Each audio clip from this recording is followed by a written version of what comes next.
मोहन फरीदपुर गांव में रहने वाला एक निवासी है और इसी गांव में बादाम की रेहड़ी लगाता है।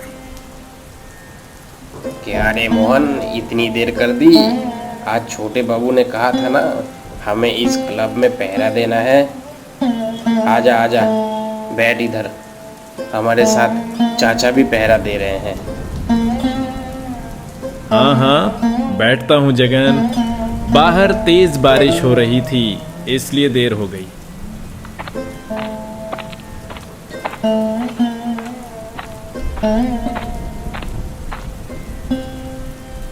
जगन, मोहन और वो बुजुर्ग आदमी उस क्लब घर की पहरेदारी करने लगते हैं, क्योंकि गांव में पिछले कुछ दिनों से लोगों के घरों से राशन पानी, चारा और जरूरी सामान चोरी हो रहा है।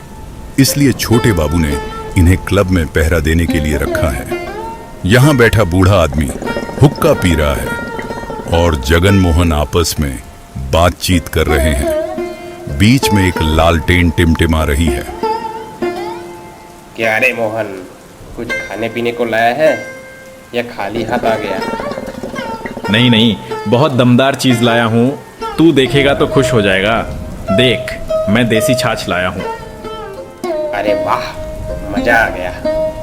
चाचा, क्या आप भी पियोगे देसी छाछ?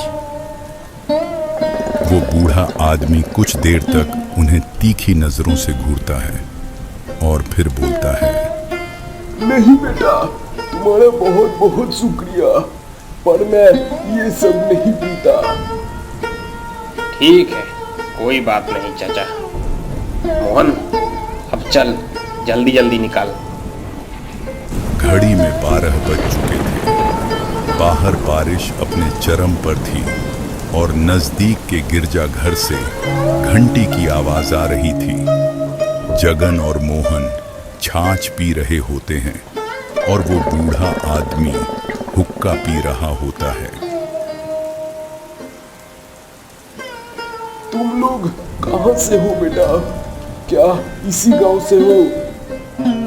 हाँ चाचा, हम करीमपुर गांव से हैं और मैं सब्जी का कारोबार करता हूँ, यही मेरा पेशा है।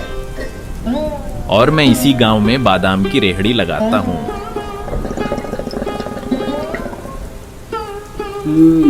अच्छा, क्या इससे तुम लोगों की जिंदगी चल जाती है? आजकल हालात कुछ ठीक नहीं चल रहे चाचा। लोग अब ताज़ा खाने से ज़्यादा प्लास्टिक में भरा हुआ सामान पसंद करते हैं। जिंदगी तो मुश्किल हो ही चुकी है बेटे। वैसे तुम लोग ने कभी कहीं चोरी वोरी की है क्या? नहीं नहीं चाचा, हम ईमानदारी का कमाते हैं और खाते हैं। हम चोरी पर विश्वास नहीं करते और इसी वजह से छोटे बाबू ने हमें इस क्लब में पहरा देने के लिए बुलाया है। तुम लोग बहुत ईमानदार लगते हो। खैर चाचा, आप कहाँ से आए हो? आपका नाम क्या है? क्या छोटे बाबू ने आपको भी पहरा देने के लिए बुलाया है? मेरा नाम प्रदीप है और इस गांव से मेरा बहुत पुराना रिश्ता है। फिलहाल मैं एक किसान हूँ। आपको पता है चाचा, अगर हम आज रात अच्छे से पहरा देंगे तो छोटे बाबू ने 30,000 रुपये का इनाम रखा है। अगर हम तीनों मिलकर काम करें तो बराबर बांट लेंगे, क्योंकि सबकी मजबूरी एक जैसी है। सही कहा तूने मोहन, आज रात हमें पूरी ईमानदारी से पहरा देना चाहिए। मैं भी तुम लोगों की बात से पूरी तरीके से सहमत हूँ बेटे। प्रदीप चाचा, आप तो काफी बुजुर्ग हो, क्या आप हमें कोई पुराना किस्सा सुना सकते हो? कोई डरावनी कहानी? तो ठीक है, क्या तुम लोग सच में सुनना चाहते हो?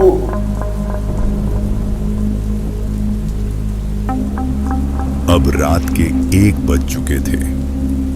बाहर गहरी खामोशी छाई हुई थी। सिर्फ दीवार घड़ी की टिक टिक सुनाई दे रही थी और उसी सन्नाटे में प्रदीप बूढ़ा जगन और मोहन को अपनी जिंदगी का डरावना किस्सा सुना रहा था।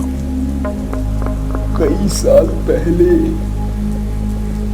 चंदनपुर में एक सरकारी दफ्तर में काम करता था मैं। रोज उसी रास्ते से घर लौटता था। एक रात जब मैं रिक्शा से घर आ रहा था, तभी अचानक रास्ते में कुछ गुंडे और मवाली आ जाते हैं और मुझसे सब कुछ छीनने लगते हैं। उसके बाद क्या हुआ चाचा? जल्दी जल्दी बताओ। जगन की बात पूरी भी नहीं हुई थी कि अचानक दरवाजे पर किसी के जोर से खटखटाने की आवाज आने लगी। तीनों के चेहरे पर डर साफ दिखाई देने लगा। रात के 1:30 बजे। इस वक्त कौन हो सकता था? इतनी रात को कौन होगा? कौन है बाहर? जगन और मोहन कई बार पूछते हैं, लेकिन बाहर से कोई जवाब नहीं आता। सिर्फ वही खामोशी छाई रहती है। जगन, बाहर जाकर देख तो।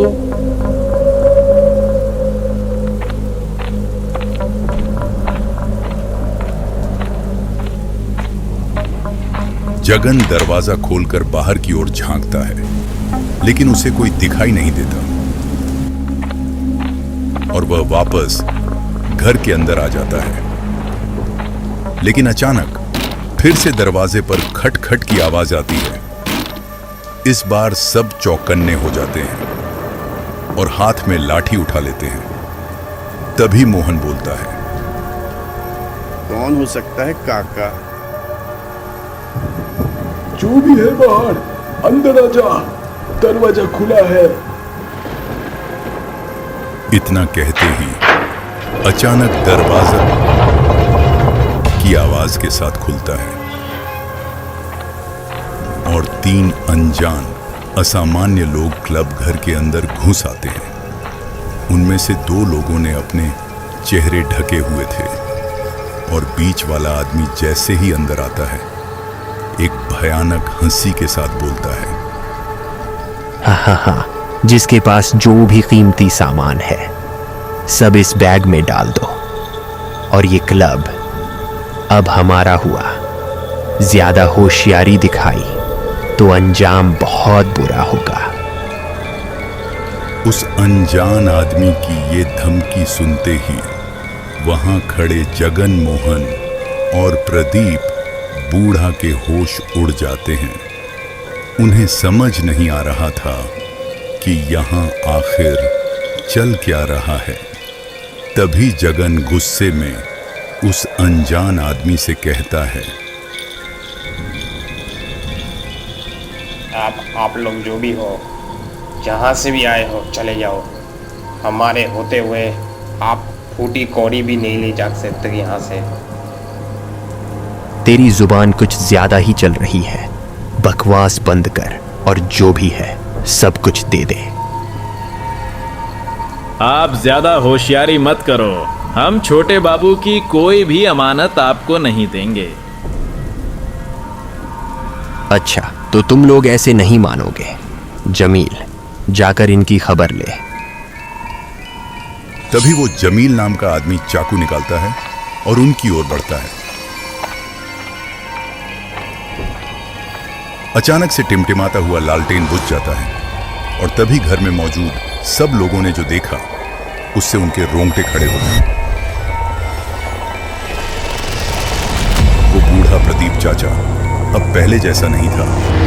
उनका शरीर अब हवा में तैर रहा था, आंखें लाल और उन आंखों से खून बह रहा था। और तभी प्रदीप चाचा भयानक आवाज में कहते हैं, 4 साल पहले की बात याद है जस्सी? प्रदीप चाचा की ये बात सुनकर जस्सी नाम का आदमी डर जाता है और उसका पूरा शरीर सहम उठता है। उसके मन में कई सवाल उठते हैं और फिर वो घबराए हुए लड़खड़ाते अंदाज में कहता है, क्या कौन हो तुम? और 4 साल पहले की बात तुम्हें कैसे पता? याद कर वो दिन, जिस दिन तूने इसी क्लब में मेरी हत्या की थी, जबकि मैं अपनी मेहनत से कमाता था।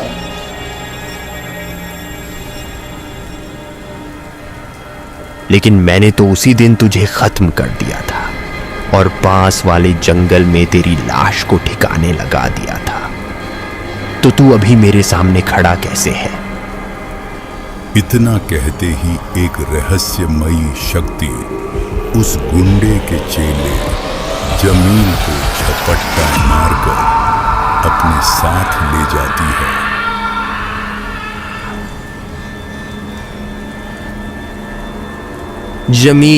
जमील, ये कहां गायब हो गया?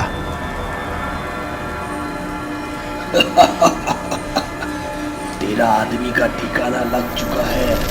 देख, उधर देख, अब तेरी बारी। आज ही तेरे सारे पापों का अंजाम तुझे मिलेगा। आसपास के गांव में तूने कम दहशत नहीं मचा रखी है। पिछले 4 सालों से मेरी आत्मा इसी क्लब घर में कैद है। आज तुझे मारकर ही मेरी आत्मा को शांति मिलेगी। नहीं, ये नहीं हो सकता। प्रदीप चाचा की भूतिया आत्मा जस्सी की तरफ बढ़ती है। जगन और मोहन एक जगह खड़े रहकर सिर्फ ये घटना देखते रहते हैं।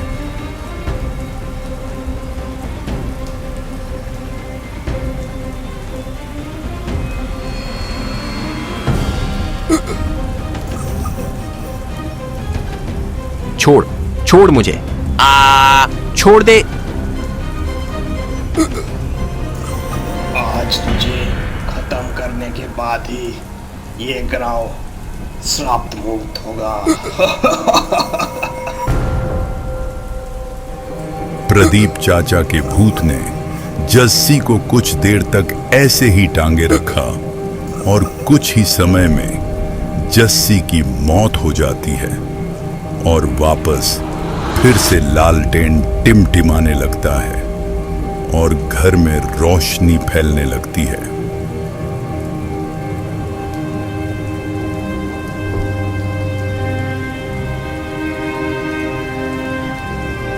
अंत में प्रदीप चाचा का भयानक रूप शांत हो जाता है। जस्सी से अपना प्रतिशोध लेकर और गांव को उसके आतंक से मुक्त करा के उनकी आत्मा को शांति मिलती है। इसके बाद प्रदीप चाचा विस्तार से अपनी पूरी आपबीती उन्हें सुनाते हैं। उनके साथ हुए उस दर्दनाक हादसे की बात सुनकर सबकी आंखों में आंसू आ जाते हैं। अंत में वे जगन मोहन को अपना आशीर्वाद देते हैं और धीरे धीरे हवा में विलीन हो जाते हैं।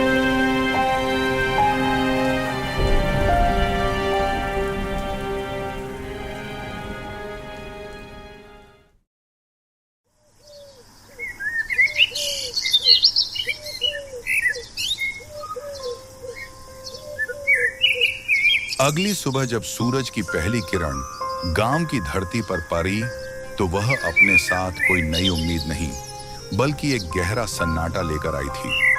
जस्सी की लाश के पास गांव के कुछ लोग इकट्ठा हो गए थे। मोहन और जगन भी वहीं मौजूद थे।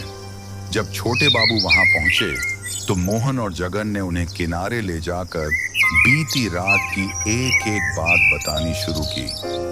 धीरे धीरे सारी बात उनके दिमाग में साफ होने लगी। उन्हें समझ आ गया कि गांव में जिस खतरे की चर्चा सालों से दबी हुई थी वह अब जाग चुका है।